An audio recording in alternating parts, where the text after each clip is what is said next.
The winter storm howled through the Wyoming mountains like a wounded beast, rattling the timber walls of Jonas Hale's cabin. He sat by the crackling fire, cleaning his Winchester rifle with practiced hands, the orange glow casting shadows across his weathered face. 20 years in these mountains had taught him the rhythm of storms, and this one promised to last through the night. A sudden pounding at his door made him freeze. Jonas set down the rifle parts carefully, his hand moving instinctively to the Colt .45 on his hip. Nobody came up this mountain trail, especially not in weather like this.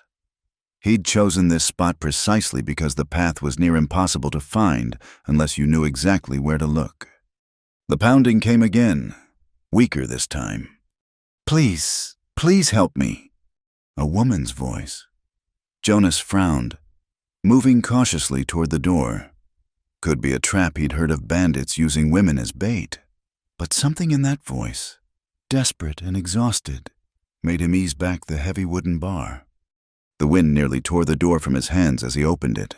There, illuminated by the flickering firelight, stood a woman in what had once been a white wedding dress, now torn and muddied beyond recognition. Her dark hair hung in wet tangles around her face, and she swayed on her feet like a sapling in the wind. Lord Almighty! Jonas breathed, catching her as she collapsed forward. He half carried, half dragged her inside, kicking the door shut against the storm. Up close, he could see her lips were blue with cold, her hands raw from climbing. The wedding dress was ripped along the hem, revealing boots meant for dancing, not mountain trails.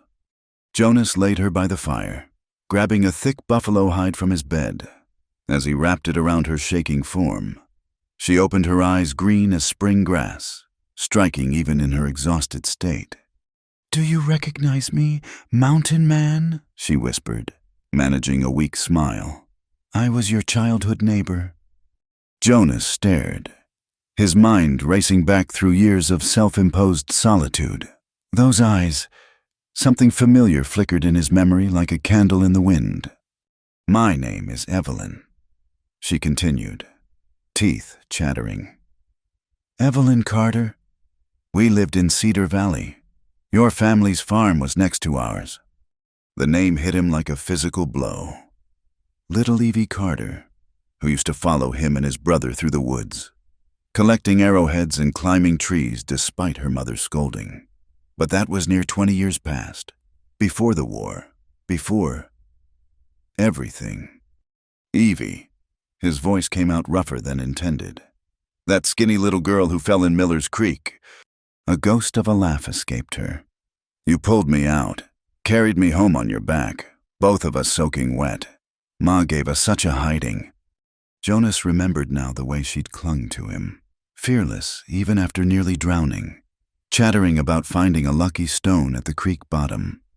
He'd been 16 then, she barely 10, just children in a world that hadn't yet shown them its teeth. He fetched a pot of water from near the fire, adding dried herbs he'd learned from an old Shoshone medicine man. "Drink this. Get you warm from the inside." As she sipped the bitter tea, Jonas studied her face in the firelight. The round cheeks of childhood had given way to sharp cheekbones, and there were lines around her eyes that spoke of recent hardship. But it was Evie. No doubt about it.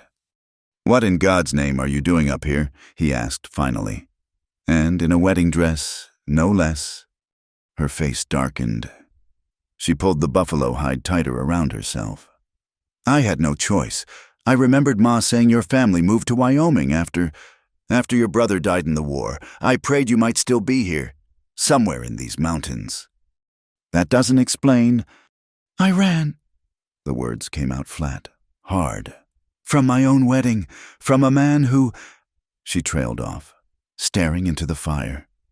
Jonas waited. He'd learned patience in these mountains, learned that sometimes silence drew out truth better than questions.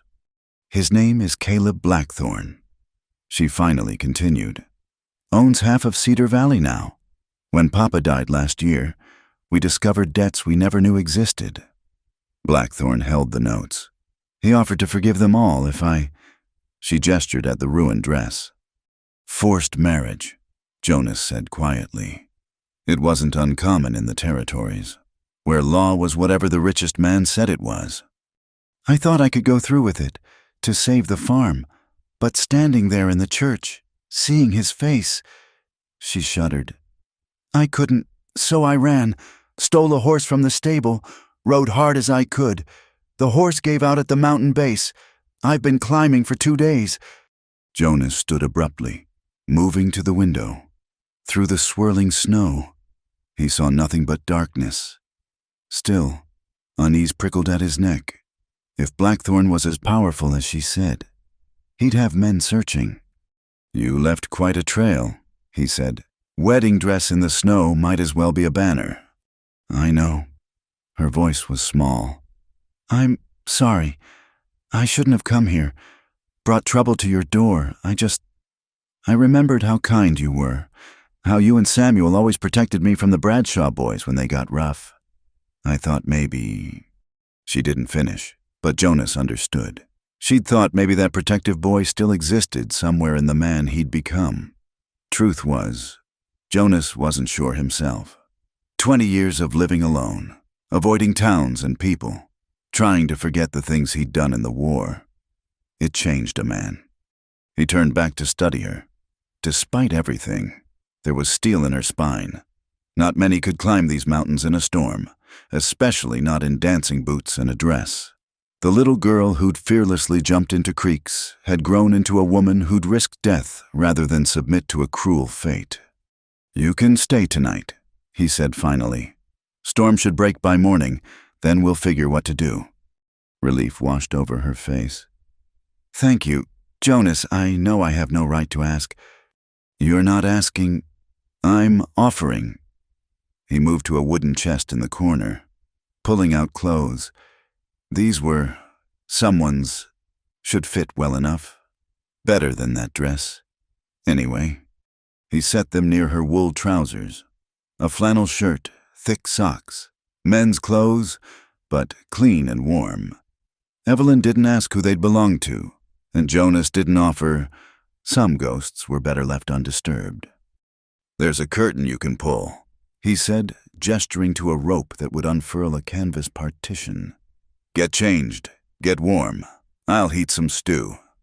As he busied himself at the cook stove, Jonas tried to reconcile this unexpected disruption to his carefully ordered solitude. He'd built this life deliberately trap lines in winter, hunting in summer, trading furs twice a year in the settlement 40 miles south. No connections, no complications, no reminders of the world beyond these mountains. Yet here was Evie Carter, bringing that world crashing through his door in a ruined wedding dress. From behind the curtain came the rustle of fabric, then a soft exclamation. Oh! What is it? Jonas asked, not turning from the stove. I kept this all these years. She emerged from behind the curtain, the men's clothes hanging loose on her frame but infinitely more practical than the dress. In her hand, she held a small carved wooden bird, no bigger than a child's thumb. Jonas recognized it instantly. He'd whittled it from a piece of cedar the summer before he left, given it to her the day his family packed their wagons for Wyoming. She'd cried then, begging them not to go. Figured you'd have thrown that away long ago, he said gruffly. Never. She closed her fingers around it. It reminded me that there were good people in the world, even when Papa got sick, when the debt started piling up, when Blackthorn started circling like a vulture. I'd hold this and remember. The simple honesty of it caught him off guard.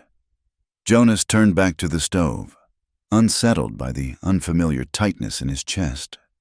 They ate in companionable silence, the storm raging outside while the fire crackled warmth into the small cabin. Evelyn's eyes drooped with exhaustion, and Jonas made up a pallet near the fire with his best furs. I'll take the chair, he said. You need proper rest. Jonas, she said softly as she settled into the makeshift bed. What happened to you after the war? I mean, Ma heard you came back, but then you disappeared up here. He was quiet for so long she thought he wouldn't answer. Finally, he spoke to the fire rather than to her. War changes a man, shows him things about himself he'd rather not know. These mountains, they don't ask questions, don't demand nothing but survival. And that's enough just surviving. He looked at her then, seeing in her eyes the same question he'd asked himself on countless cold nights. It has been, until now. As Evelyn drifted off to sleep, the wooden bird clutched in her hand. Jonas settled into his chair with the rifle across his lap. The storm would pass, but trouble was coming. He could feel it in his bones.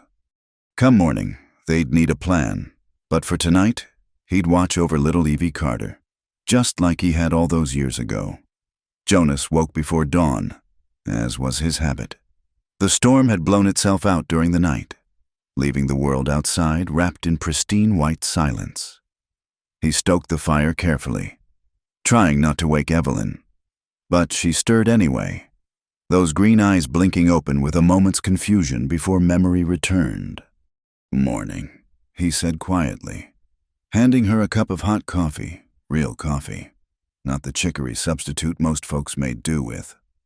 "You still take it black as tar," she observed, wrapping her hands around the warm tin cup. "Some things never change." "Some do." He moved to the window, studying the fresh snow. No tracks yet, but that would change. "Tell me more about this Blackthorn. How many men does he run?" Evelyn sat up, the wooden bird still clutched in her hand. 20, maybe 30 hands. Plus he's got the sheriff in his pocket. Judge, too, most likely. Jonas nodded, calculating. Those weren't good odds, but he'd faced worse. The question was whether to run or make a stand. Running meant abandoning everything he'd built here. Standing meant, well, it likely meant killing. Something he'd sworn off when he'd left the world below. "You're remembering," Evelyn said softly, watching his face. He glanced at her, surprised by her perception. "What makes you say that?" "Same look you had that summer before you left, when those Confederate raiders came through the valley." She set down her coffee, moving to stand beside him at the window. "You and Samuel stood guard every night for 2 weeks.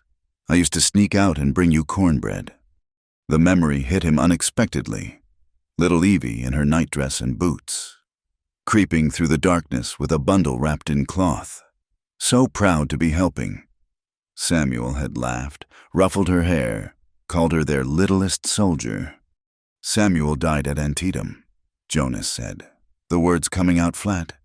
"Took a ball in the chest, held his hand while he stopped, jaw tight." Evelyn's hand touched his arm, gentle as a butterfly. "I'm sorry.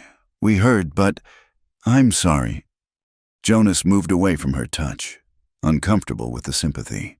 He'd learned to carry his grief like a stone in his chest, silent and still.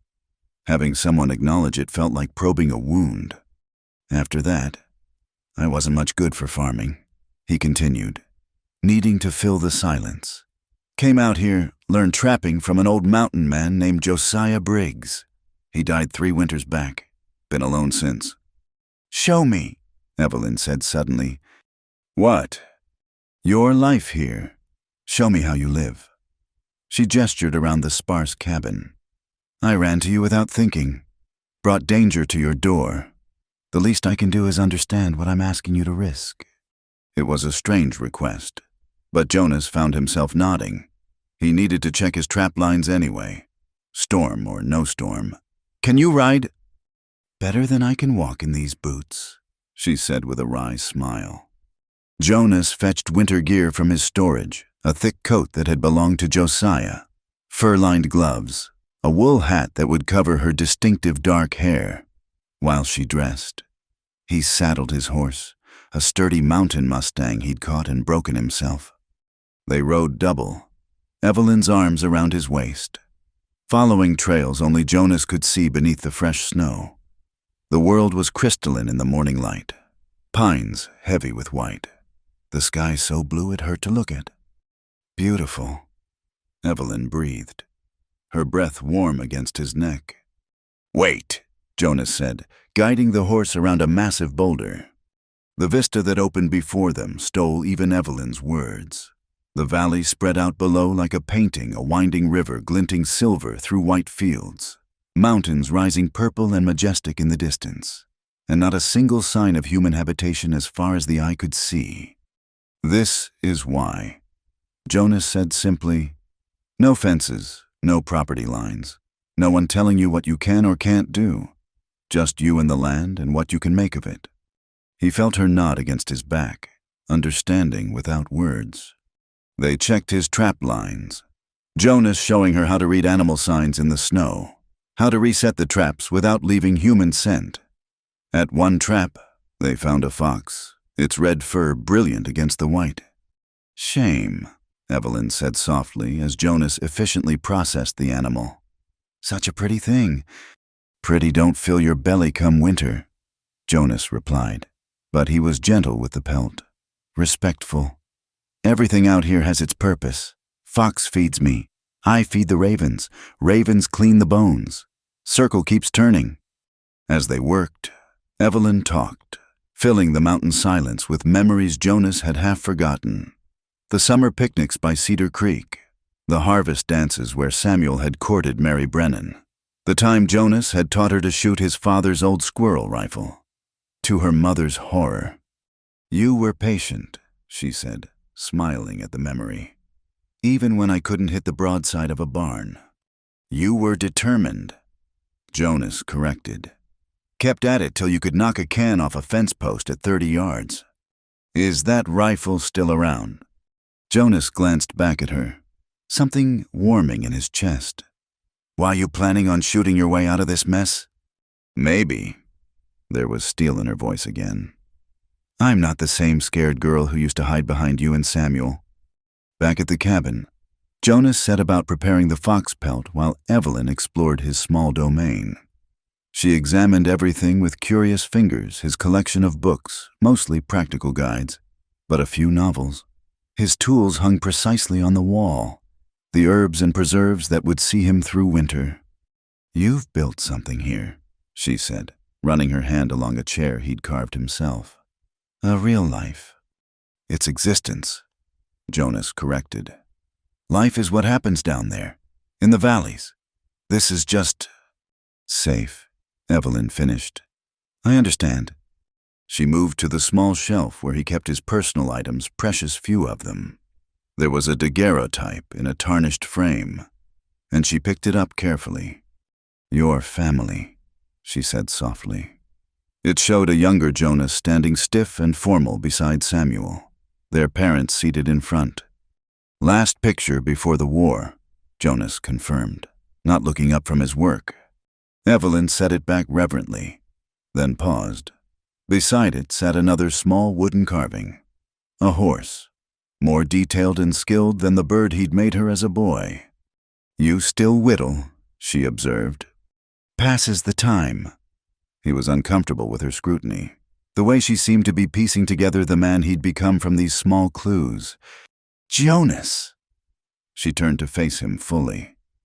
"That night I brought you cornbread, when the raiders were threatening the valley. You told me something. Do you remember?" He did, but shook his head. "You said that protecting people was the only thing that made sense in a world gone mad. That as long as there were folks like me and Samuel to stand guard for, the darkness couldn't win." She stepped closer. "Is that still true?" Jonas set down his skinning knife, finally meeting her eyes. That was a boy talking. Boys believe in things like purpose and righteousness. Men learn better. "Do they?" She pulled something from her pocket, not the wooden bird, but a folded piece of paper, water-stained but intact. "I found this in Blackthorn's office when I went to plead with him about the debts. Didn't mean to snoop, but it was right there on his desk." Jonas took the paper, frowning as he read. It was a list of names, families in Cedar Valley with amounts beside them. The Carters were there, but so were dozens of others. Notes in the margins: foreclosed, signed over, pending. "He's not just after our farm," Evelyn said quietly. "He's systematically taking the whole valley, using fake debts, forged papers, whatever it takes. Sheriff backs him up, says it's all legal." "Why didn't you take this to the federal marshal?" She laughed bitterly. With what proof? This could be anything, a grocery list for all the law would care. Blackthorn owns the law in Cedar Valley. Jonas studied the paper, his mind working. This changed things. One forced marriage was bad enough, but systematic theft backed by corrupted law, that was the kind of thing that had started range wars. Your father, he said slowly. How did he die? Evelyn's face tightened. Fever, the doctor said, but Papa was strong as an ox. Never sick a day in his life until he started fighting Blackthorn's claims. The implications hung heavy between them. Jonas had seen enough of human nature to know that when money and power were at stake, coincidences rarely were. If I help you, he said carefully, it won't be clean. Men like Blackthorn don't back down. It'll mean blood. I know. Her chin lifted. And for a moment he saw not little Evie Carter, but a woman who'd climbed mountains in a wedding dress rather than submit. I'm not asking you to fight for me, Jonas, just help me get to Denver, to the federal authorities. Let me try to do this legal-like. Jonas looked out the window at his pristine valley, his hard-won peace. 20 years he'd spent building walls between himself and the world's ugliness. Now that world had followed Evie Carter right to his door. But looking at her brave and desperate and trusting him still after all these years, he felt something shift inside his chest. The same something that had made him stand guard against raiders, that had sent him marching off to war, that had once believed protecting people meant something. All right, he said finally. But we do this smart. Blackthorn's probably got men watching the main trails to Denver. We'll need to go the long way, through Shoshone territory. Hope blazed across her face like sunrise. You mean it? I mean it. He folded the paper, tucking it inside his shirt. But first, you need to learn to shoot something better than a squirrel rifle. And we need supplies for the journey. As Evelyn threw her arms around him in a grateful hug, the first real human contact he'd had in longer than he cared to remember, Jonas wondered if he was about to destroy everything he'd built. But feeling her tremble against him, remembering the boy who'd once believed in standing guard against the darkness, he found he didn't much care. Some things, it seemed, hadn't changed after all. The fire crackled low as Evelyn finished her story, her hands wrapped around a tin cup of whiskey-laced coffee Jonas had poured to steady her nerves.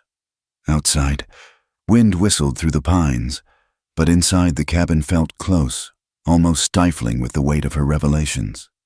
Started about 2 years ago, she said, staring into the amber liquid. Papa noticed discrepancies in the general store ledger.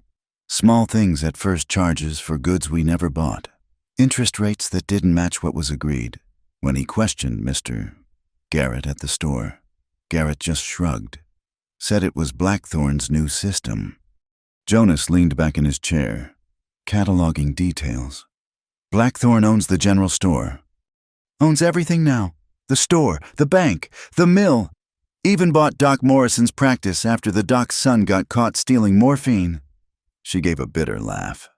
Funny how anyone who opposes Blackthorn seems to have family troubles. Your father kept fighting. Course he did. You remember Papa stubborn as a Missouri mule? He started keeping his own records, comparing notes with other farmers. That's when things got worse. Evelyn's voice dropped. Accidents started happening. Our best plow horse went lame, found a nail driven deep in its hoof. Fences cut, letting cattle stray. Water diverted from our irrigation ditches. And the law. Sheriff Dawson. She spat the name like a curse. He'd come out, look around, shake his head. Shame about your luck, Carter, he'd say. Maybe you should consider Blackthorn's offer. Jonas recognized the pattern. He'd seen it during the war, systematic pressure. Gradual escalation, making life unbearable until surrender seemed the only option. What was the offer? At first, just to buy us out, below market value, but enough to start over somewhere else. Papa refused. Her knuckles whitened around the cup. Then the offer changed. Blackthorn had bought up Papa's debts, some real, most fabricated. He'd forgive them all if you married him. She nodded, unable to meet Jonas's eyes. Papa was horrified. Told Blackthorn he'd see him in hell first.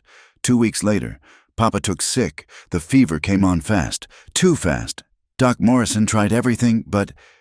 She trailed off, then continued with forced steadiness. After the funeral, Blackthorn gave me a month to decide. Said it was a generous offer, considering what? Considering I had no brothers, no husband, no way to work the farm alone. Considering the debts would take everything anyway. Considering he could have any woman in the valley but was choosing me. Her voice turned savage on the last words. Jonas rose, pacing to the window. The tactical part of his mind was already working fortifications, supply lines, potential allies, but another part, one he'd thought long dead, burned with a cold fury he hadn't felt since the war. "Tell me about the wedding," he said. Evelyn shuddered. It was a spectacle.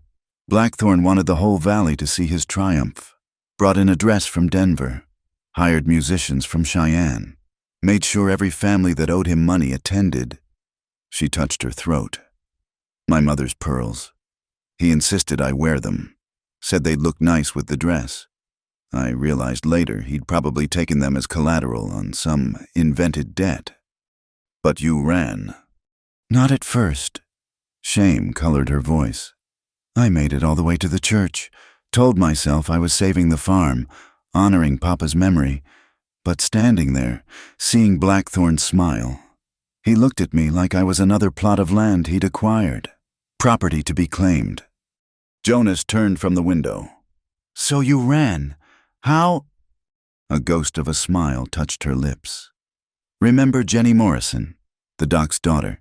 She helped, created a distraction, fainted dead away in the church aisle, claiming she'd seen Papa's ghost, while everyone fussed over her. I slipped out the back. Had Blackthorn's own horse saddled and waiting. Jenny's brother Tom did that. Rode hard as I could for the mountains. They helped you knowing the risk. The Morrisons lost their home last winter to Blackthorn's schemes. They're living with relatives now. Doc working for wages in what used to be his own practice. Plenty of folks in Cedar Valley have scores to settle. Jonas, they just need hope that fighting back is possible. Jonas considered this. A resistance already forming, however small. It changed the calculus. This paper you found, were there others? Evelyn brightened. Tom Morrison thinks so. He's been doing odd jobs at Blackthorn's house, keeping his eyes open.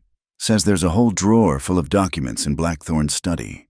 Deeds, contracts, correspondence with territorial officials. Blackthorn's got backing from higher up. Jonas concluded, this isn't just one man's greed. It's organized, systematic. Like the carpetbaggers after the war, Evelyn agreed. Only worse because Blackthorn's local. He knows exactly where to apply pressure, who's vulnerable. They sat in silence for a moment, both lost in thought. Finally, Jonas asked the question that had been nagging at him. Why didn't you leave after your father died? Why stay and fight? Evelyn's chin lifted. That familiar, stubborn set he remembered from childhood. That land's been in our family for 50 years. My grandparents are buried there. Papa broke his back making it prosper. You think I'd just hand it over to the man who killed him? You can't prove he... I know what I know, she interrupted fiercely. Papa was murdered sure as if Blackthorn had shot him. And now he thinks he can force me into his bed as final payment? No. I'd rather die in these mountains. Jonas believed her. The girl who jumped into flooded creeks and faced down the Bradshaw bullies had grown into a woman who'd risk everything rather than submit to injustice. It stirred something in him, something he'd buried with his brother at Antietam. All right, he said. But if we're doing this, we do it right. Denver's 5 days' ride in good weather. Longer going careful. Blackthorn will have men watching the usual routes. You know another way. Through Shoshone territory. Like I said, got agreements with certain bands they let me trap. I share the profits. But it's harder traveling. Higher passes. No proper trails. And if the weather turns... I'm not afraid of hardship, Evelyn said firmly. I know you're not. Jonas moved to his map, spread on a rough table. But there's something else. Blackthorn describe him. Not his character, his person, age, build, way he carries himself. Evelyn frowned at the change in topic. Maybe 45, 50, tall but soft. Spent too many years behind a desk. Always wears good clothes, even riding. Carries a pearl-handled revolver, but I doubt he's ever drawn it in anger. Why? Men like that don't do their own hunting. Jonas explained. He'll send others. We need to know who. Silas Crawford's his main enforcer. You remember the Crawford Silas as mean as his daddy was, but smarter. Usually has 4 or 5 men with him. Jake Murdoch, Ben Lowe. Some others I don't know. Hard cases all.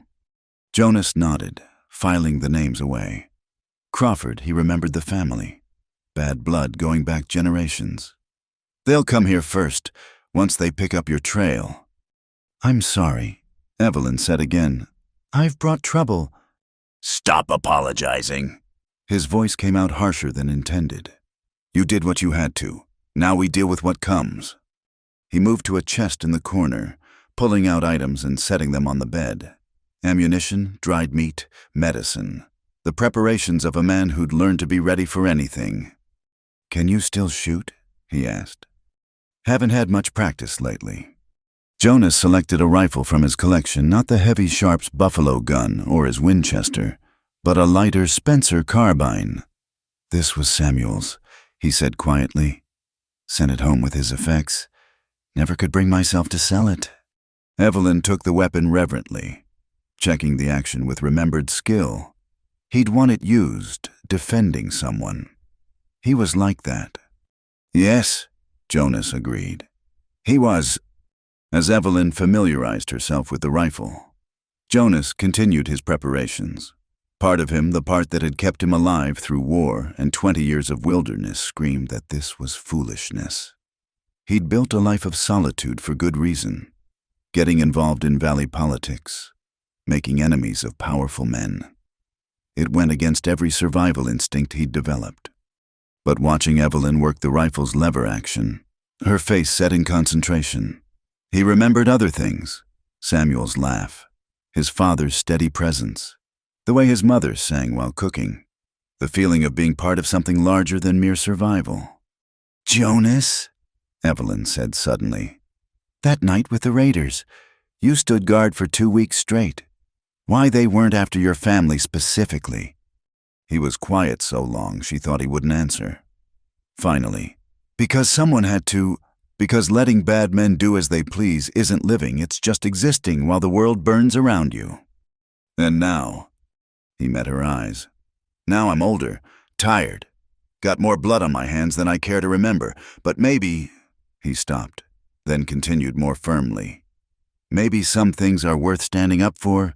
Still, Evelyn crossed to him then, the rifle still in her hands.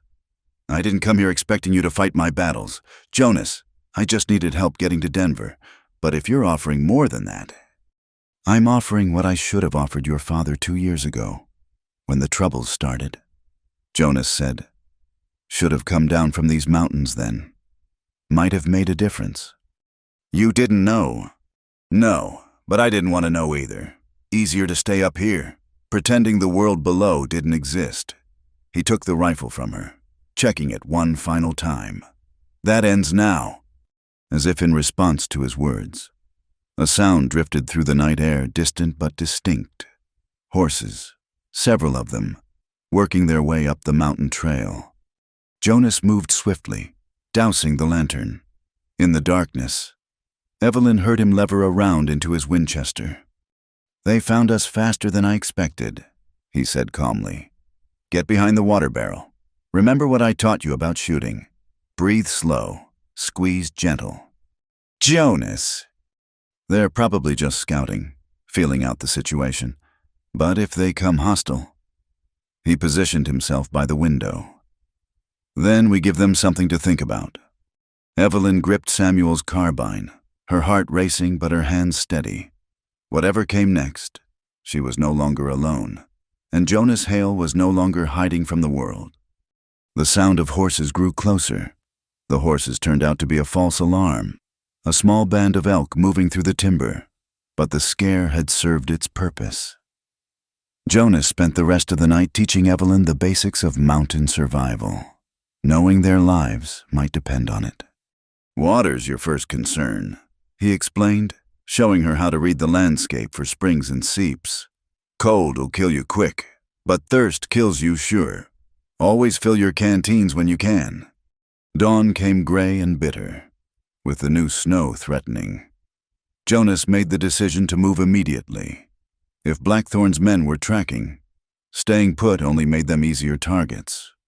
"Pack light but smart," he instructed, watching Evelyn roll blankets with clumsy but determined fingers. "Extra socks matter more than extra food. Wet feet in these mountains mean frostbite." They loaded 2 horses, Jonas's mountain mustang, and a sturdy mare he'd been keeping as a pack animal.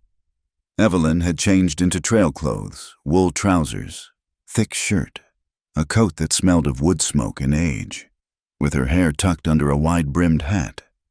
She could pass for a young man at distance. "Where'd you learn all this?" she asked as Jonas showed her how to tie a diamond hitch on the pack saddle. "The army. Mostly from old Josiah. That man forgot more about these mountains than most folks ever learn." He tested the ropes, satisfied with their tension. "First rule he taught me, the mountain doesn't care about your plans. Respect it or it'll kill you." They set out as the sun broke through the clouds, casting long shadows across the snow.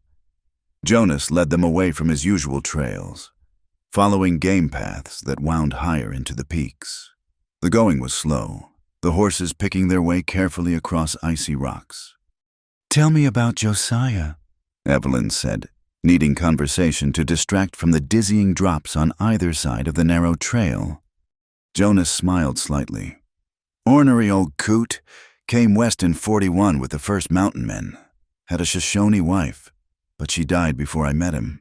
Never talked about her except when he was drunk, and then he'd cry like a baby. He taught you well." "Taught me to survive. Not quite the same as living, but it'll do in a pinch." He pointed ahead. "See that dead pine lightning struck?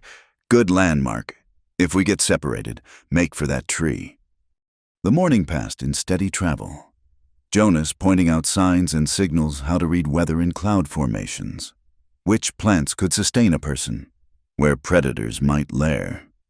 Evelyn absorbed it all with the same focused intensity she'd once applied to her letters and numbers. Around midday, they stopped to rest the horses near a sheltered grove of aspens. Jonas built a small fire, careful to use dry wood that would burn with little smoke. While Evelyn tended the horses, he made coffee and heated strips of dried venison. "You're different than you were," Evelyn observed, accepting the food gratefully. "Quieter, but also more present. Does that make sense?" "War teaches you to pay attention." Jonas replied, "Man who daydreams in battle doesn't live long." "Is that what you think this is a battle?" He looked at her seriously. "Everything's a battle, Evie. Question is whether it's worth fighting." They were preparing to move on when Jonas spotted it, a flash of movement on a distant ridge. He went still, hand moving to his field glasses. "What is it?" Evelyn asked, noting his tension. "Riders. 3 of them. Maybe a mile back." He studied them through the glasses. "Not following our exact path, but definitely searching." Evelyn's face paled. "Blackthorn's men." "Most likely." Jonas lowered the glasses, thinking fast. "They're casting about. Haven't found our trail yet, but they will." "What do we do?" "We get creative." He quickly doused the fire, scattering the ashes. "There's a box canyon about 2 miles north. Good place to hole up, but also a trap if they find us. Or," he studied the terrain, "we could push hard, try to outrun them to Beaver Pass. Rough going, but it'll put us in Shoshone territory by nightfall." "Which would you do alone?" Jonas considered. "Alone. He'd fade into the landscape, become one more shadow among the trees. But Evelyn, for all her determination, wasn't ready for that level of wilderness craft. Push for the pass, he decided. Can you handle a hard ride? I'll handle whatever I need to. They mounted up, and Jonas set a punishing pace, following a creek bed that would hide their tracks. The horses labored through deepening snow, breath steaming in the cold air. Behind them, the riders had disappeared from view, but Jonas knew they were still there, still hunting. The terrain grew progressively worse. What had been a trail became a suggestion, then merely a hope. They dismounted to lead the horses across a particularly treacherous stretch of loose shale, Evelyn slipping once and catching herself against the mare's shoulder. "You all right?" Jonas called back. "Fine," she gasped, though he could see her hands shaking. "How much further?" "Hour, maybe 2. He didn't mention that the worst was still ahead. They climbed steadily, the air thinning with altitude. Jonas watched Evelyn carefully, noting how she had to stop more frequently to catch her breath. When they reached a relatively flat stretch, he called a halt. "Drink," he ordered, passing her his canteen. Small sips. While she recovered, he glassed their back trail again. The riders were visible now, closer than before. They'd found the trail. "Jonas," Evelyn had seen his expression. "They're gaining. Good trackers." He calculated distances, speeds. "We're not going to make the pass before they catch up." "Then we fight." "Maybe." He studied the terrain with a tactician's eye. "Or maybe we get clever. You ever play hide-and-seek with the Bradshaw boys?" Despite everything, Evelyn smiled. "Always won, too. They never could find me in that old hollow oak." Same principle, bigger stakes. He pointed to a cluster of boulders above the trail. "We're going to make them think we went one way while we go another. But it means leaving the horses." "Leave them." "Temporarily. Send them on up the trail while we double back. Hide in those rocks. With luck, they'll follow the horses. Give us time to slip away on foot." It was risky, but Evelyn trusted his judgment. They quickly unloaded essential supplies, weapons, ammunition, food, water. Jonas tied the reins up so the horses could move freely but wouldn't get tangled, then sent them on with a slap to their rumps. "Now we climb," he said, fast and quiet. The boulders were further than they looked, the climb more difficult. Evelyn's dress boots, despite their repairs, weren't made for mountaineering. By the time they reached cover, her feet were bleeding through her socks. Jonas positioned them carefully, choosing a spot that offered both concealment and clear firing lines. "If this goes bad, aim for the horses first. A man on foot in these mountains is half beaten already." "I don't want to shoot horses," Evelyn protested. "Neither do I, but I want to shoot men even less, and sometimes those are your only choices." They waited, hearts pounding despite the cold. Soon, the sound of horses echoed up the canyon. 3 riders appeared, moving cautiously but confidently. Jonas recognized the type experienced trackers, well-armed, comfortable in rough country. The lead rider, a lean man with a scarred face, held up his hand. "Track split here," he called to his companions. Horses went up, but he dismounted, studying the ground more closely. Jonas felt Evelyn tense beside him. The man was good, maybe too good. "Could be a trick," one of the other riders said. "Send the horses on while they hide." Scarface nodded slowly. "Maybe, but where would they go on foot? Can't survive long up here without mounts." "Unless they doubled back," the third rider suggested. Jonas's finger found the trigger of his rifle. If they started searching the rocks... But Scarface shook his head. "Hale's too smart for that. He'd know we'd figure it out. No, he's pushing for the pass, trying to reach the Shoshone, probably planning to circle back for the horses later." "Want to split up?" the second rider asked. "Someone could check the rocks while—" "No." Scarface remounted. "We stick together.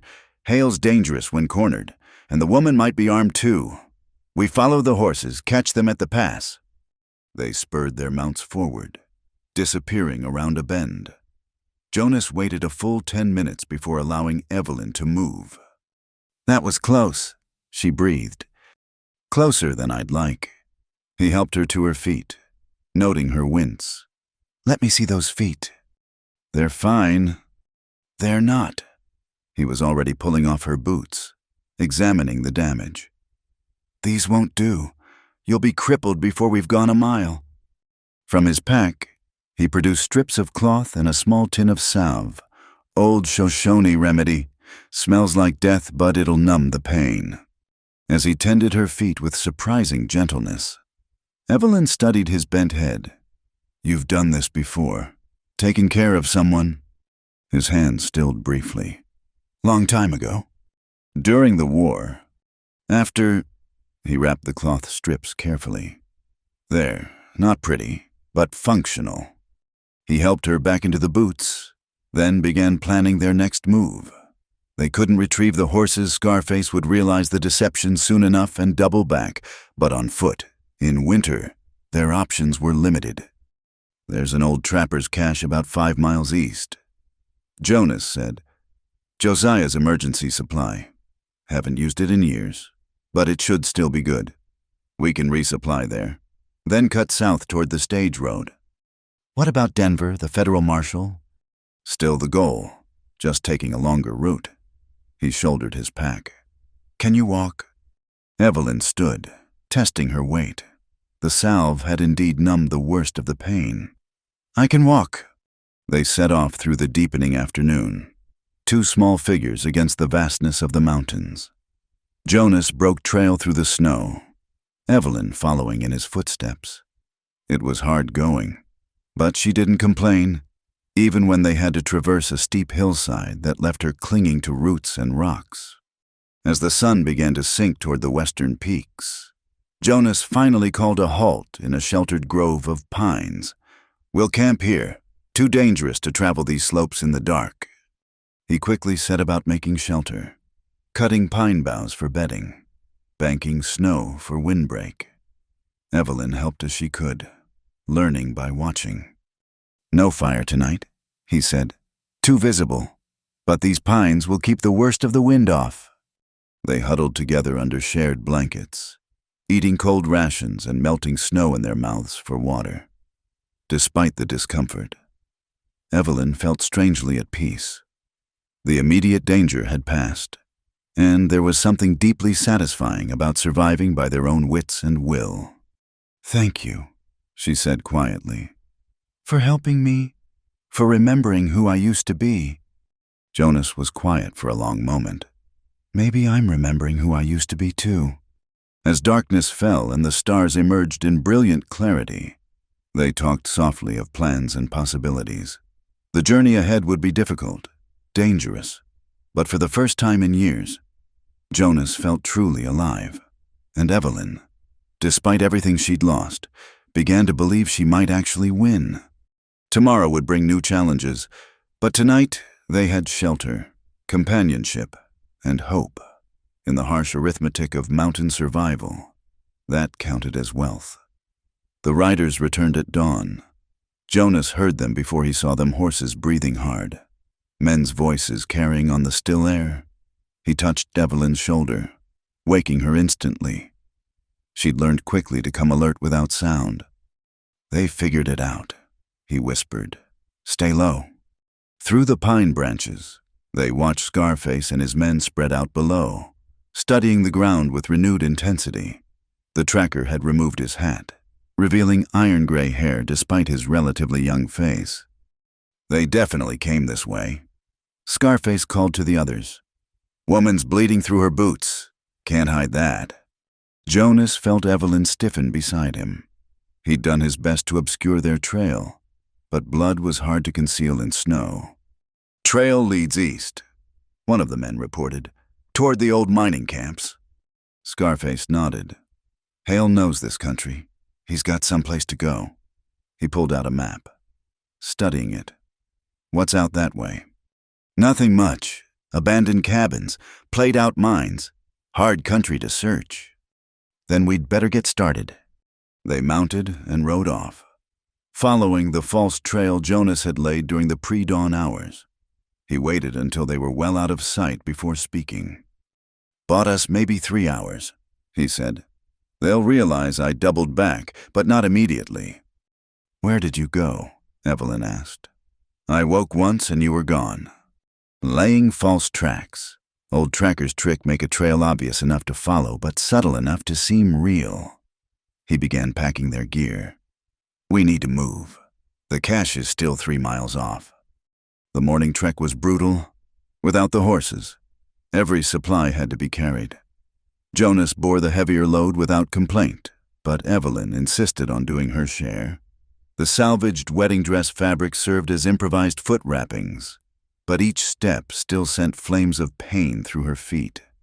"There," Jonas finally said, pointing to what looked like an ordinary deadfall. "Josiah's cache." He cleared away snow and branches to reveal a small cave, barely large enough for a person to crawl into. From within, he pulled oilcloth bundles, ammunition, dried food, medicine, even a pair of worn but serviceable boots. "Josiah always said a man should have bolt holes," Jonas explained, passing items to Evelyn, places to resupply when things went bad. "Smart man. Paranoid. More like, but up here, paranoid keeps you alive." He held up the boots. "These'll be too big, but better than what you've got." While Evelyn changed footwear, Jonas inventoried their supplies.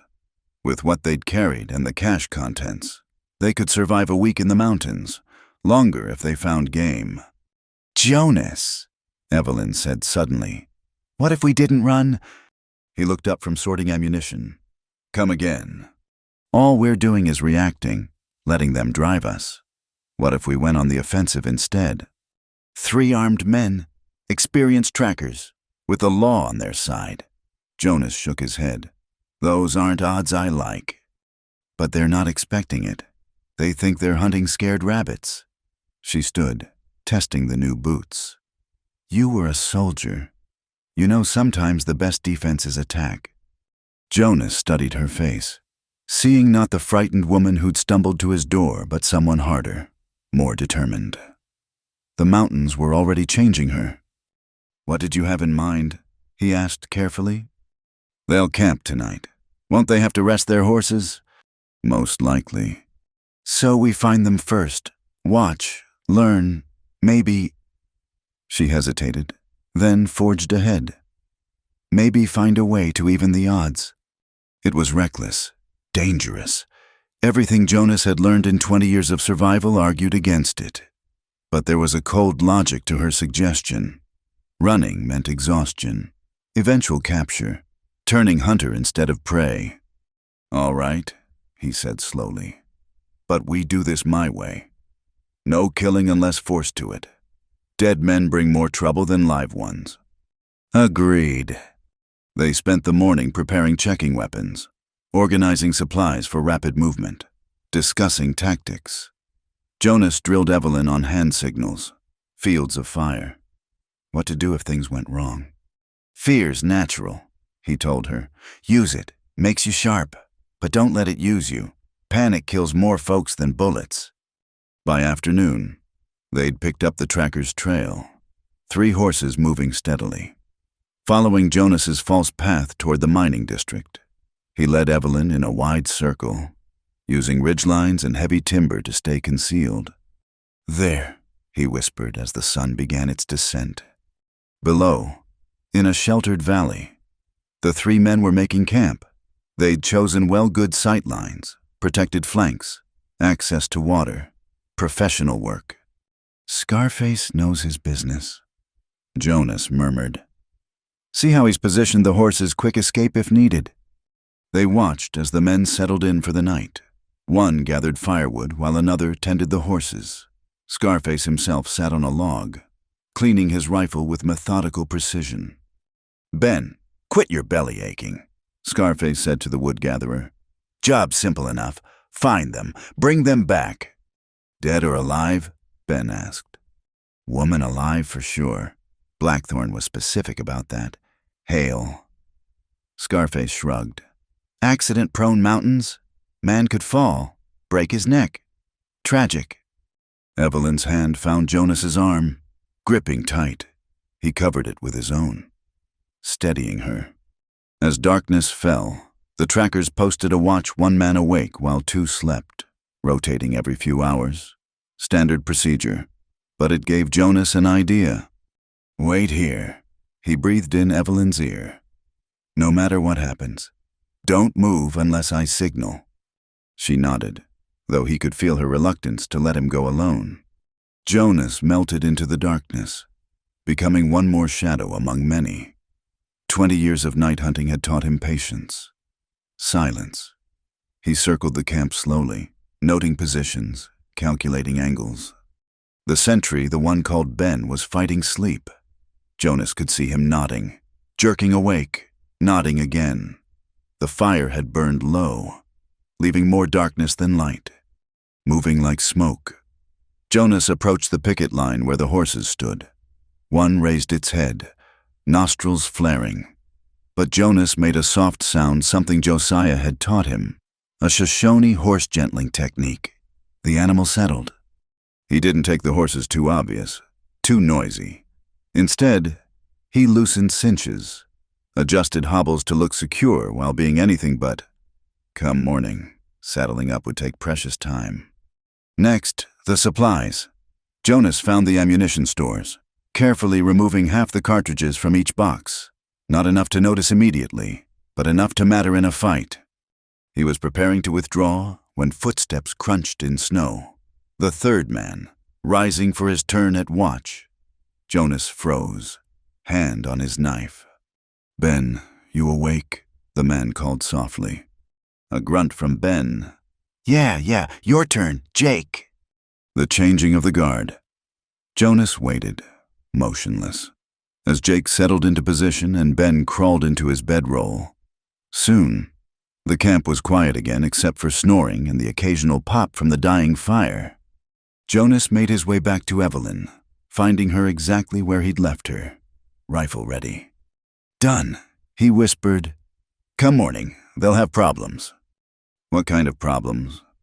The kind that makes chasing us harder. He touched her shoulder. Now we need distance.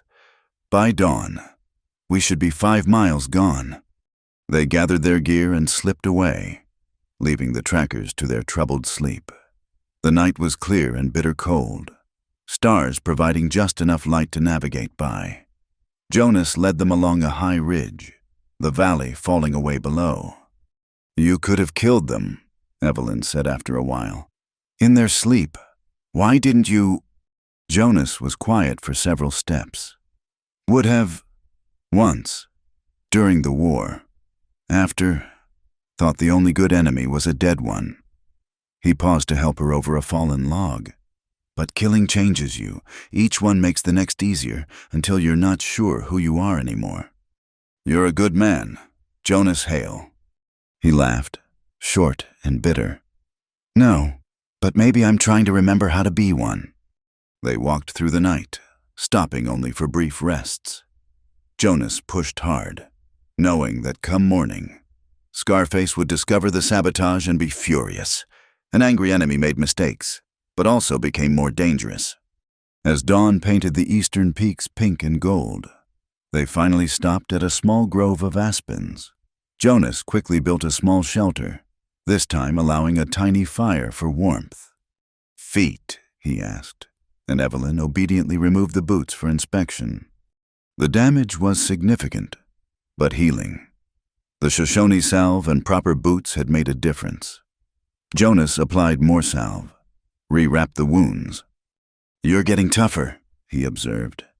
Having a good teacher helps. She watched him work, noting the careful concentration. Jonas, what happened after the war? You started to say once, but... He continued wrapping her feet, not meeting her eyes. Came home to find everything changed. Parents dead from fever, farm sold for taxes. Samuel's girl married to someone else. Nothing left of the life I'd known. So you came here. Not immediately. His hands stilled. Drifted for a while. Did things I'm not proud of. Mercenary work, mostly. Turned out I was good at killing, and folks would pay well for that skill. Evelyn waited, sensing more. There was a job in Kansas, range war stuff, supposed to run off some homesteaders. He finally looked up. Found out too late they had children, when my employers ordered me to burn them out anyway. He shrugged. That's when I knew I had to get away from people. Came up here where the only life I could ruin was my own. You didn't do it, though. Burn them out. No, but I'd done plenty else by then. He finished with her feet, sitting back. Point is, I know what I'm capable of. That's why we do this careful, minimum bloodshed. Start killing, might not stop. Evelyn reached out, touching his scarred hand. The fact that you worry about it means you're not the man you think you are. Before Jonas could respond, a distant sound made them both freeze, horses moving fast. They found our trail quicker than I thought, Jonas said, already packing. Scarface is better than good. Can we outrun them? Jonas calculated distances, terrain, their condition. No, but maybe we don't have to. He pointed to the aspens around them. Sometimes the best strategy is to let your enemy pass by. They quickly erased signs of their camp, then climbed. The aspens grew thick here, their white trunks like bars of a cage. Jonas and Evelyn wedged themselves high among the branches, gear tied securely. The horses came into view, 3 riders pushing hard, but something was wrong. Jonas could see it in how they sat their mounts, the frequent checking of weapons. What happened? Evelyn whispered. Jonas allowed himself a small smile. They're short on ammunition. Probably discovered it when Scarface went to reload. Now they're nervous, unsure. Exactly what we wanted. The trackers passed below, close enough that Jonas could see the fury on Scarface's weathered features. They were following the trail, but moving too fast, missing subtle signs. After they'd gone, Jonas and Evelyn waited another full hour before descending. The immediate danger had passed, but the game was far from over. They'll reach the stage road by afternoon. Jonas said, might guess we're heading that way. Set up an ambush. So we don't go to the stage road. Not directly. He pulled out his map, showing her alternatives. 2 days north, there's a trading post, rough place, but they won't expect us there. We can resupply, maybe hire fresh horses. And then we take the long way to Denver, through Ute territory. He met her eyes. It's dangerous, but everything's dangerous now. Evelyn squared her shoulders. I'm not afraid. Looking at her dirty, exhausted, feet wrapped in bloody cloth but eyes blazing with determination, Jonas believed her. Whatever happened next, they'd face it together. The mountains stretched endlessly before them, beautiful and terrible. But for the first time since she'd appeared at his door, Jonas felt they might actually make it. The blizzard struck without warning on their second day north. Jonas had read the signs, the peculiar stillness in the air, the way the birds had gone quiet, but the storm's ferocity exceeded even his expectations. Within minutes, the world became a howling white void. "Link arms!" he shouted over the wind. "Don't let go!" Evelyn gripped his elbow as they stumbled forward, searching for shelter. The temperature plummeted so fast their breath froze on their faces. Jonas knew they had minutes, not hours, before the cold claimed them. Through the whirling snow, he spotted a dark mass, a rock outcropping. He pulled Evelyn toward it, finding a shallow cave barely large enough for 2. They crawled inside as the storm raged, pressing close for warmth. "Can't feel my fingers," Evelyn said through chattering teeth. Jonas pulled off her gloves, alarmed at the white tinge to her fingertips. He opened his coat, pressing her hands against his chest. "Frostbite starting. This'll hurt when feeling comes back." She gasped as circulation returned, bringing stabbing pains. Jonas held her hand steady, talking to distract her. Worst blizzard I ever saw was in '73. Josiah and I got caught in the high country, spent 3 days in a snow cave, living on melted snow and pine bark tea. Pine bark tea. Despite the pain, she managed curiosity. Tastes like turpentine, but keeps scurvy away. Josiah swore by it. He checked her fingers pink now. A good sign. He tells stories the whole time. Mountain man tales. Shoshone legends. That old coot could talk the ears off a mule. They huddled together as the storm intensified. Jonas managed to rig a small shelter using their blankets and his rifle as a tent pole, creating an insulated pocket of warmth. Outside, the wind screamed like a living thing. "We could die here," Evelyn said matter-of-factly. "Could," Jonas agreed. "But won't. I've survived worse. And you're tougher than you know." "Am I?" She shifted closer to him. 3 days ago, I was getting married in a church. Now I'm freezing in a cave, running from men who want to drag me back to a life I'd rather die than live. Regrets? No. Her voice was firm. "Whatever happens, at least I chose it. That's more than I could say if I'd stayed." They passed the hours sharing stories, memories. Jonas found himself talking more than he had in years, drawn out by her genuine interest and the strange intimacy of their situation. He told her about the war, not the battles, but the quiet moments between. The contraband slave who'd taught him to read terrain like a book. The Confederate prisoner who'd shared his last tobacco. The field hospital where he'd held dying men who called for their mothers. "After Antietam, I couldn't shake the smell," he admitted. "Blood and powder smoke followed me for months. Only thing that helped was getting so high in the mountains that the air was too thin to hold memories." Evelyn told her own stories, the slow decline of Cedar Valley, the way Blackthorn had methodically destroyed anyone who opposed him. He had Jimmy Patterson's barn burned when Jimmy refused to sell. Made it look like an accident. Jimmy's boy was sleeping in the loft. She stopped, unable to continue. Jonas understood. Some stories were too heavy for words. The storm raged through the night and into the next day. They rationed their food carefully, melted snow for water. When nature called, quick desperate ventures into the howling white, rope-guided to prevent getting lost. Time became meaningless in the constant twilight. "Tell me about after," Evelyn said during one of the storm's brief lulls. "After we get to Denver, after we stop Blackthorn. What then?" Jonas was quiet. He'd been so focused on the immediate goal that he hadn't considered beyond it. "Suppose you'll rebuild the farm, make it prosper again. Alone?" The question hung between them. Jonas felt something shifting in his chest, ice cracking around his heart. "You won't be alone. Folks in the valley will rally once Blackthorn's gone. Good people there." "That's not what I meant." He knew it wasn't, but 20 years of solitude had made him cautious about hope. "Evie, I've been alone too long, forgotten how to be with people." "Have you?" She gestured around their tiny shelter. "Seems like you remember just fine." Before he could respond, the wind suddenly died. The silence was so complete it felt ominous. Jonas crawled to the cave entrance. Peering out, the storm had passed, leaving a transformed world. Drifts reached head-high, trees bent and broken under snow's weight. "Travel will be hard," he said. "But staying puts us at risk. Scarface might have found shelter too."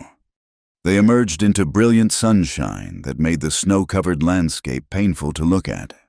Jonas fashioned crude snow goggles from bark and charcoal, teaching Evelyn to do the same.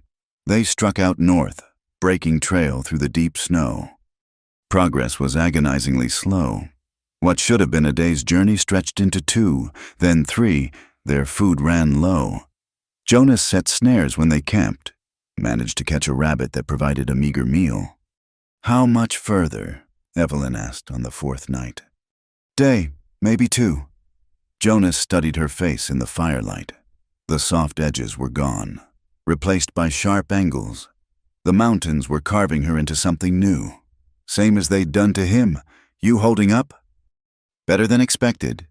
She smiled wryly. Turns out years of farm work build stamina. Who knew? On the 5th day, they crested a ridge and saw smoke rising in the distance. The trading post sat in a narrow valley, a collection of rough buildings that looked more like a bandit's hideout than a legitimate business. Mackey's Post. Jonas said, "Owner's a hard case named Tobias Mackey. Takes all kinds. Asks no questions. Long as you pay in gold or furs." Can we trust him? Trust, no. But he's predictable, greedy and careful in equal measure. Jonas checked his weapons. Keep that rifle handy but not threatening. Let me do the talking. They descended carefully, aware they were being watched. A man emerged from the main building as they approached, massive, bearded, carrying a shotgun with practiced ease. "Jonas Hale," the man rumbled. "Heard you'd gone hermit. Who's the boy?" "Nephew." Jonas lied smoothly. "Taking him to Denver. Got caught in that blow. Need supplies and horses." Mackey's eyes narrowed, clearly not believing but calculating whether to care. "Horses are scarce. Storm killed half my string." "I've got gold." "Well then, that changes things." Mackey stepped aside. "Come in. Boy looks half froze." The interior was dark, smoky, smelling of tobacco and unwashed bodies.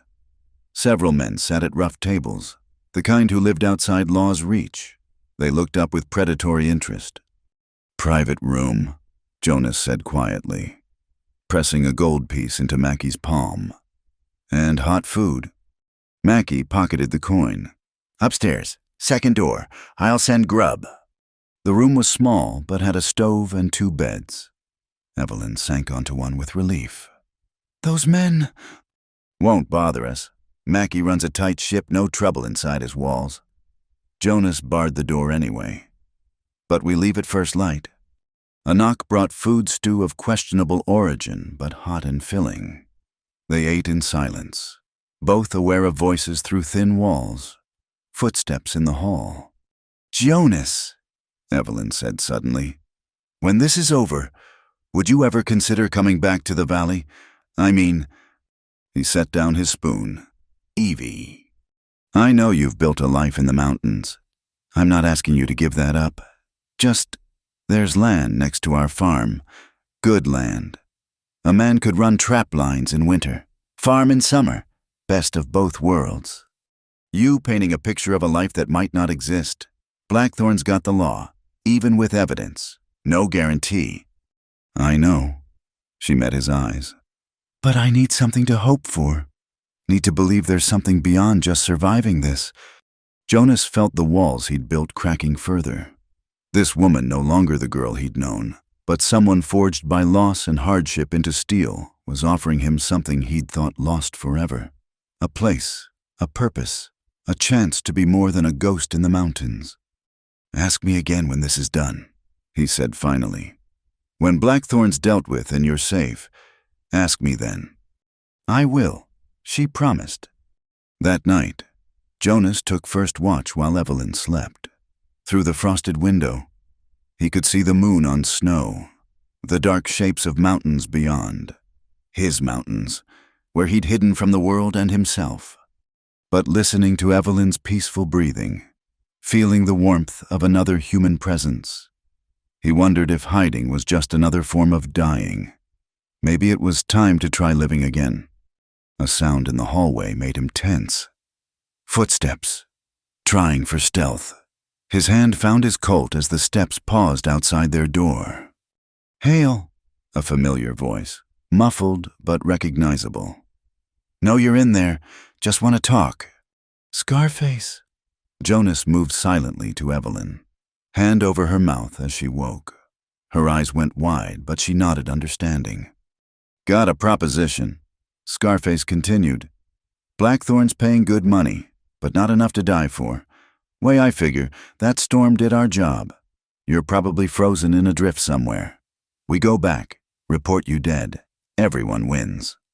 Jonas said nothing, calculating. Was it a trick to get him to open the door? "Woman can't hear this." Scarface added.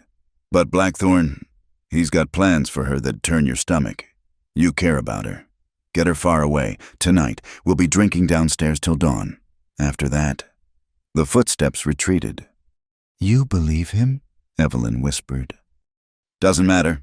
We're leaving now. Jonas was already packing. Either it's truth and we've got a head start, or it's a trap and we spring it on our terms. They gathered their possessions quickly, silently. Jonas eased open the window, a tight fit but manageable. He went first, dropping Cat quiet into the snow, then caught Evelyn as she followed. The stable was dark, horses restless. Jonas selected two hardy-looking mounts, left Gold in their place. They led the animals out quietly, not mounting until well clear of the buildings. As they rode into the darkness, Evelyn looked back at the trading post. Light spilled from the main room where Scarface and his men supposedly drank. Truth or trap? They'd never know. Thank you, she said softly, for believing in something besides survival. Jonas urged his horse faster. Denver was still days away. Blackthorn's reach long, but for the first time in 20 years, he was riding toward something instead of away. The mountains watched, eternal and indifferent, as two small figures disappeared into the vastness of the night. They rode hard through the night, pushing the horses as much as they dared. By dawn, Jonas estimated they'd put 15 miles between themselves and the trading post. He called a halt at a frozen creek, letting the horses drink from a hole he chopped in the ice. We need to search for supplies, he said, pulling out the saddlebags from their stolen mounts. No telling what Mackey's men left. The first bag yielded dried meat and hardtack trail food, but the second made Jonas whistle low. Papers, bundled and tied with string. He recognized the format immediately: land deeds, contracts, legal documents. Evie, look at this. She dismounted, taking the papers with trembling hands. As she read, her face went pale. These are, Jonas, these are from Cedar Valley, the Murphy place, the Brennan farm. She looked up. These are the deeds Blackthorn stole. Why would his men be carrying them? Unless... Evelyn rifled through more papers. Here, letter from the territorial capital. Someone's been asking questions about land transfers in Cedar Valley. Blackthorn must be moving the evidence. Jonas studied the letter. Official seal. Careful language. But the meaning was clear. An investigation was brewing. Federal investigation, someone complained. The Morrisons. Evelyn breathed. Jenny's father said he wrote to Washington. We thought nothing came of it. Something did, and Blackthorn knows it. Jonas began to understand. He's covering tracks, probably destroying evidence. These documents are proof of his crimes. Evelyn clutched the papers. Jonas, this changes everything. We don't need to convince anyone it's all here. Forged signatures, altered dates, illegal transfers. Jonas felt a grim satisfaction. Evidence this clear would force even corrupt officials to act. But it also meant Blackthorn would stop at nothing to retrieve these documents. We ride for Denver, he decided, fast as these horses can manage. No more hiding, no more mountain routes, straight shot. They'll follow.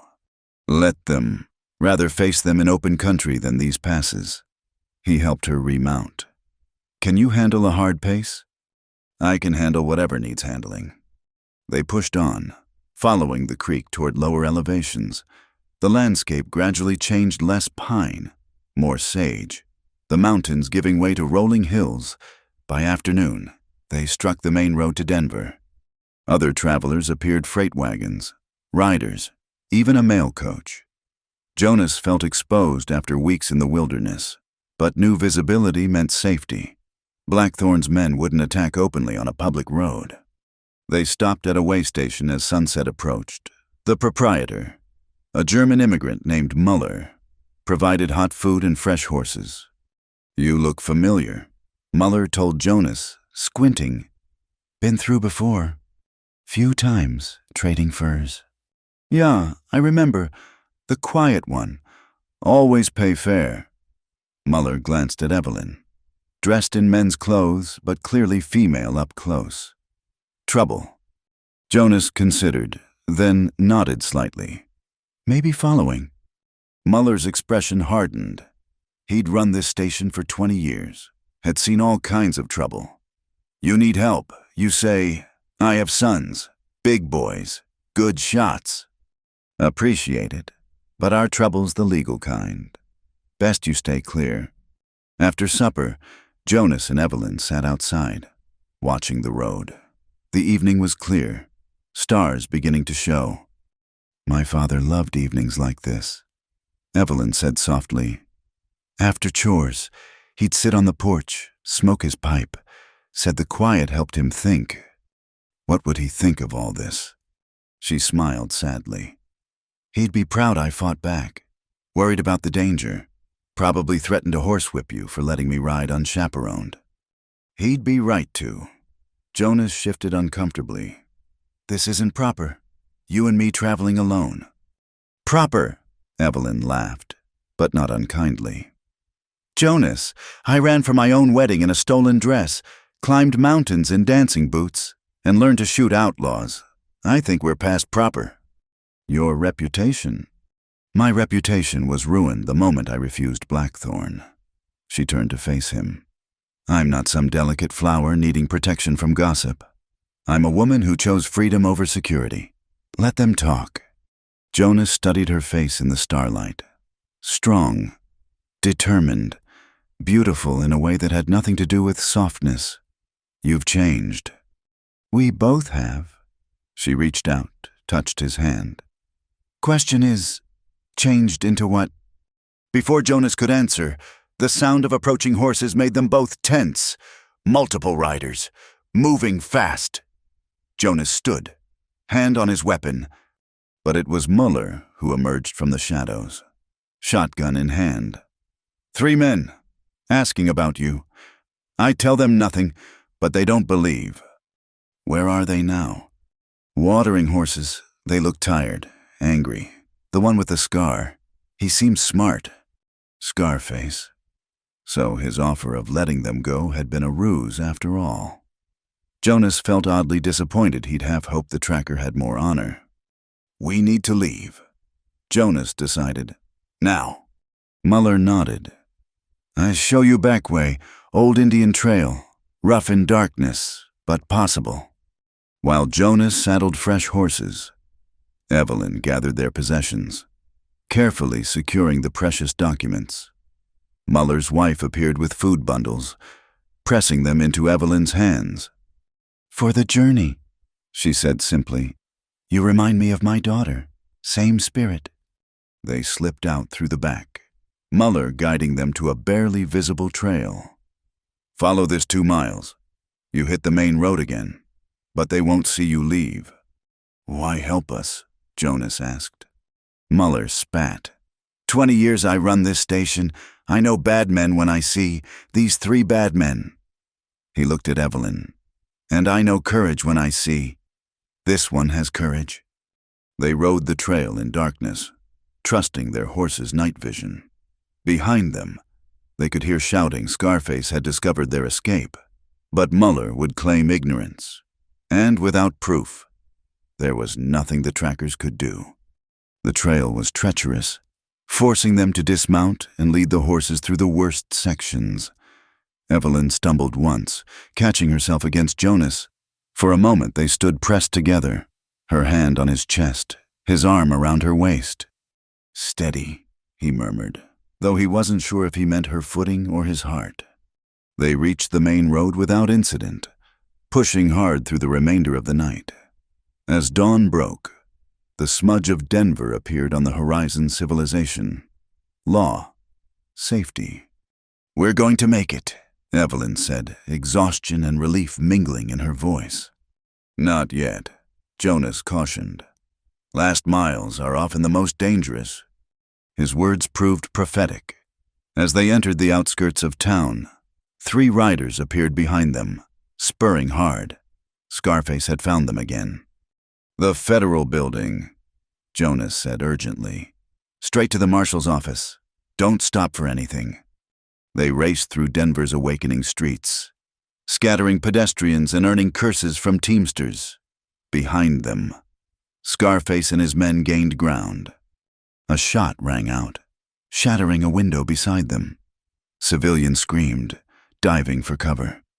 Jonas cursed gunfire in town would bring local law, but whose side would they take? There, Evelyn pointed to a solid brick building with federal eagles carved above the doors. They thundered up to the entrance, Jonas practically throwing himself from the saddle. He helped Evelyn down, shielding her with his body as more shots rang out. "Inside," he ordered. "Find the marshal. Give him the papers." "What about you?" "I'll hold them." He turned to face their pursuers, Winchester ready. But Evelyn grabbed his arm. "Together! We do this together!" Scarface and his men had reined up 50 yards away, apparently realizing their predicament. Federal property meant federal law. The tracker's scarred face was a mask of frustration. "Hale," he called. "You're making a mistake. Blackthorn owns more than you know. This won't end how you think." Jonas kept his rifle trained on them. "Maybe not, but it ends." A door burst open behind them. Federal marshals poured out, weapons drawn. Alerted by the gunfire, a senior marshal with gray whiskers stepped forward. "What's the meaning of this?" Evelyn stepped forward, papers in hand. "Marshal, my name is Evelyn Carter from Cedar Valley. These men are trying to prevent me from presenting evidence of systematic land fraud and murder." The marshal's eyes sharpened. He'd received reports from Washington, been told to expect something like this. "Ma'am, you'd better come inside. Gentlemen." He addressed Scarface and his men. "You're under arrest for disturbing the peace. Drop your weapons." For a moment, violence trembled in the air. Then Scarface slowly holstered his gun. "This isn't over. Hale, men like Blackthorn don't forget." "Neither do I," Jonas replied quietly. As the federal officers took the trackers into custody, Jonas and Evelyn entered the building. The weight of their journey, the fear, exhaustion, constant vigilance suddenly crashed over them. "We did it," Evelyn said wonderingly. "We actually did it." "You did it," Jonas corrected. "I just kept you alive long enough." She turned to him then, eyes bright with unshed tears. "Jonas Hale, you did more than that. You gave me hope. You remembered who we both used to be and showed me who we could become." The marshal cleared his throat. "Ma'am, sir, we need to take your statements, this evidence. If it's what I think it is, you've done a great service." As they were led deeper into the building, Jonas felt something he hadn't experienced in 20 years, the satisfaction of a job completed, a wrong being righted. It wasn't the same as bringing Samuel back or erasing the war's scars, but it was something. More importantly, looking at Evelyn as she began her testimony, strong, articulate, unbroken despite everything, he realized the mountains hadn't saved him after all. She had. The federal courthouse in Denver bustled with activity as Jonas and Evelyn spent 3 days providing testimony. Marshal Thompson, a thorough man with keen eyes, had assembled a team to investigate the Cedar Valley land frauds. The documents Evelyn had found proved even more damning than expected. "Blackthorn's reach goes deep," Thompson told them on the 3rd morning. "But these papers show a clear pattern. We've already arrested 2 territorial officials. Blackthorn himself is being brought in today." Evelyn gripped Jonas's hand at the news. They sat in a small room overlooking Denver's main street, spring sunlight streaming through tall windows. She'd traded her trail clothes for a simple dress provided by the marshal's wife, but Jonas thought she'd never looked stronger. "What happens to the families who lost their land?" she asked. "Federal judge will review each case. With this evidence, most should get their property back." Thompson paused. "Your father's death is being investigated too. Found some interesting circumstances around that doctor's report." Jonas felt Evelyn tremble slightly. He squeezed her hand, a silent reminder that she wasn't alone. A commotion outside drew their attention. Through the window, they could see a prison wagon surrounded by marshals. Caleb Blackthorne stepped out, still wearing his expensive suit, but missing his usual arrogance. His eyes swept the crowd that had gathered, then up to the courthouse windows. For just a moment, his gaze met Evelyn's. The hatred there made Jonas step protectively closer, but Evelyn didn't flinch. She stood straight, chin raised, meeting Blackthorne's stare until he was forced to look away. "Brave woman," Thompson observed. "Not many would have risked what you did." "I had help," Evelyn replied, glancing at Jonas. "The best help." Thompson studied them both. "Hale, I looked into your record. Distinguished service in the war. Several commendations. Then you disappeared into the mountains. Why?" Jonas shifted uncomfortably. "War ended. Had nothing to go back to." "Well, you've got something now. This evidence. Your protection of Miss Carter, there'll likely be a reward. Enough to start fresh anywhere." After Thompson left to prepare for Blackthorne's arraignment, Jonas and Evelyn found themselves alone. The weight of the journey, the constant danger, had lifted. In its place came an awkward awareness of what lay ahead. "So," Evelyn said softly, "it's over." "The running is, rest might take time. Trials, testimony." "That's not what I meant." She turned to face him fully. "You remember what I asked about after?" Jonas remembered. The conversation in Mackey's trading post felt like a lifetime ago. "You asked if I'd consider coming back to the valley." "I'm asking again now. Properly." She took a breath. "Jonas Hale, would you consider courting me?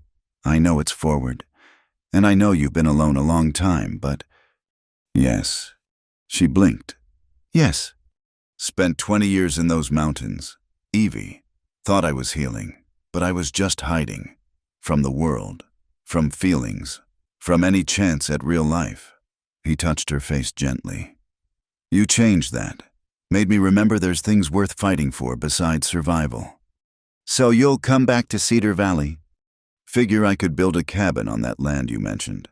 Run trap lines in winter. Help with the farm come spring." He smiled slightly. "Might even get used to having neighbors again." Evelyn's eyes shone. "Pa would have liked that.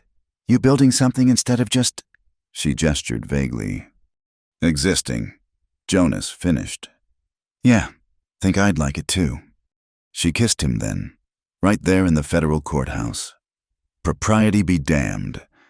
It was a kiss that tasted of trail dust and hope, of endings and beginnings. When they parted, Jonas cleared his throat. "Should probably do this proper. I need to speak to someone about courting you. Your father's gone. So maybe—" "Doc Morrison," Evelyn said immediately. "He was Pa's closest friend. Jenny's already written that he'd be honored." "Then I'll call on him soon as we get back." Jonas hesitated. "Evie, I need you to know I'm not an easy man. 20 years alone leaves marks. There'll be nights I wake up back in the war. Or mornings I need to walk the hills alone. I'm learning to be around people again, but—" "Jonas!" She stopped him with a finger to his lips. "I'm not looking for easy. I'm looking for real, for honest, for a man who'll stand guard against the darkness, even when it costs him." She smiled. "Besides, after what we've been through, ordinary courting would be boring." That evening, they attended Blackthorne's preliminary hearing. The courtroom was packed with families from Cedar Valley who'd made the journey to Denver. The Morrisons, the Murphys, the Pattersons, all the names from Blackthorne's list of victims. When the judge read the charges, fraud, extortion, conspiracy, and investigation into possible murder, a collective sigh ran through the room. Justice, so long denied, was finally possible. Blackthorne's expensive lawyers argued for bail, but the judge, having reviewed the evidence, denied it. As the marshals led him away, Blackthorne turned one last time. "This isn't over," he snarled at Evelyn. "You think you've won, but—" "It is over," Jonas said quietly, stepping forward. "You're done hurting folks. Accept it with whatever dignity you've got left. Blackthorn's face contorted, but the marshals pulled him away before he could respond. Outside the courthouse, the Cedar Valley family surrounded Jonas and Evelyn. There were tears, thanks, promises of help rebuilding. Tom Morrison pumped Jonas's hand so hard he thought it might come off. "Heard what you did," Tom said. "Protecting Miss Evelyn. Getting her here safe. Cedar Valley owes you a debt." "No debts," Jonas replied firmly. "Just neighbors helping neighbors, the way it should be." Jenny Morrison hugged Evelyn tight. "I knew you'd make it. When you ran from that church, I told Tom if anyone can bring down Blackthorn, it's Evie Carter." As the crowd finally dispersed, Jonas and Evelyn found themselves walking Denver's streets. Spring was coming to the Rockies, snow melting from rooftops, the air holding promises of warmth. Strange being in a town. Jonas admitted, "All these people, buildings, makes me miss my mountains." "Our mountains," Evelyn corrected. "You'll show me all your secret places. Teach me to trap, to read the weather like you do. And you'll teach me to farm again. Be part of a community." He smiled ruefully. "Might be I need more teaching than you." They stopped at a small hotel where the marshal had arranged rooms.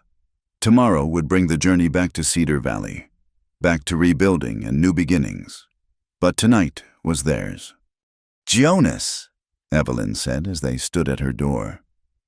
"That first night, when I showed up at your cabin, did you think about turning me away?" He considered lying, making it pretty, but she deserved truth.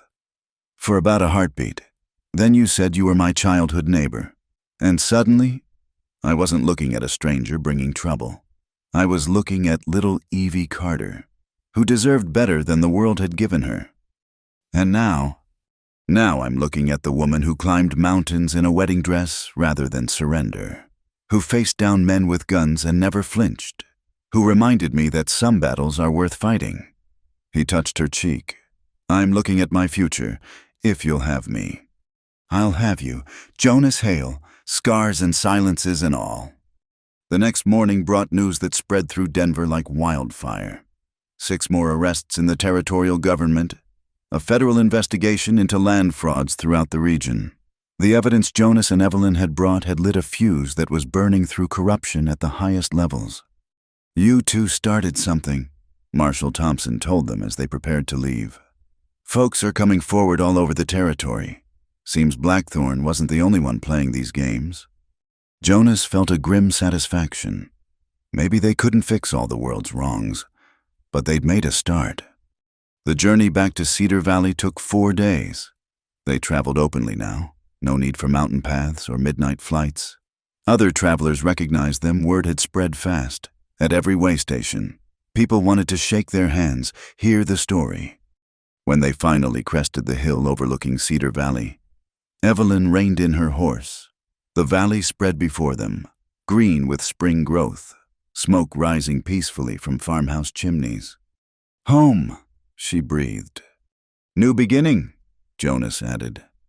They rode down together, side by side, toward whatever future they would build. Behind them, the mountains stood eternal, no longer a hiding place, but a reminder. Some storms you weathered, some battles you fought, and sometimes, if you were very lucky, you found someone to stand with you through both. As they entered the valley, Jonas thought he heard something on the wind. Samuel's laugh, perhaps, or just memory playing tricks, but he chose to take it as a blessing. The boy who'd believed in standing guard against the darkness had finally found his way home. And this time he wasn't alone. Thank you for listening to this Wild West love story. We'd love to know where you're enjoying this tale. Are you listening during your commute, relaxing at home, or perhaps on a long drive? Please subscribe to our channel From Wild West and share your thoughts in the comments below. Your feedback helps us bring more authentic frontier stories to life. Don't forget to tell us which part touched your heart the most.